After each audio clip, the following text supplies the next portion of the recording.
Bien, en este video les mostraré cómo restaurar unos headlights. En el primer paso usaremos una lija 500.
Este es el tercer paso.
Usamos rubbing compound para darle el brillo final.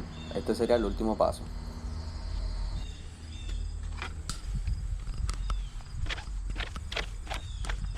Regamos el producto para que no salpique.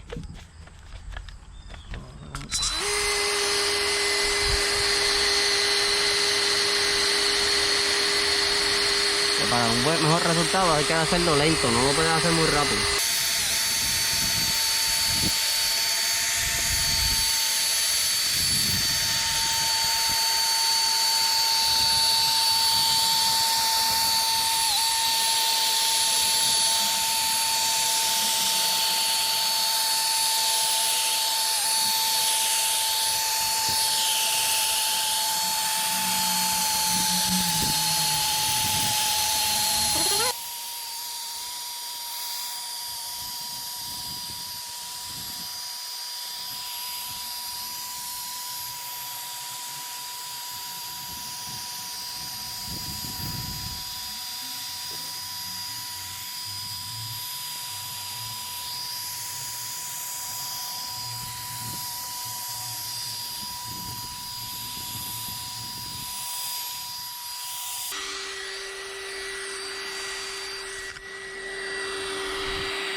Esos son los resultados, mi hermano.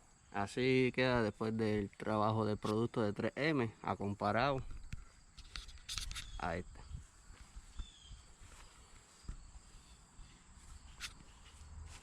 Estos son los resultados. Para más videos como este, suscríbete a mi canal. Con el producto 3M.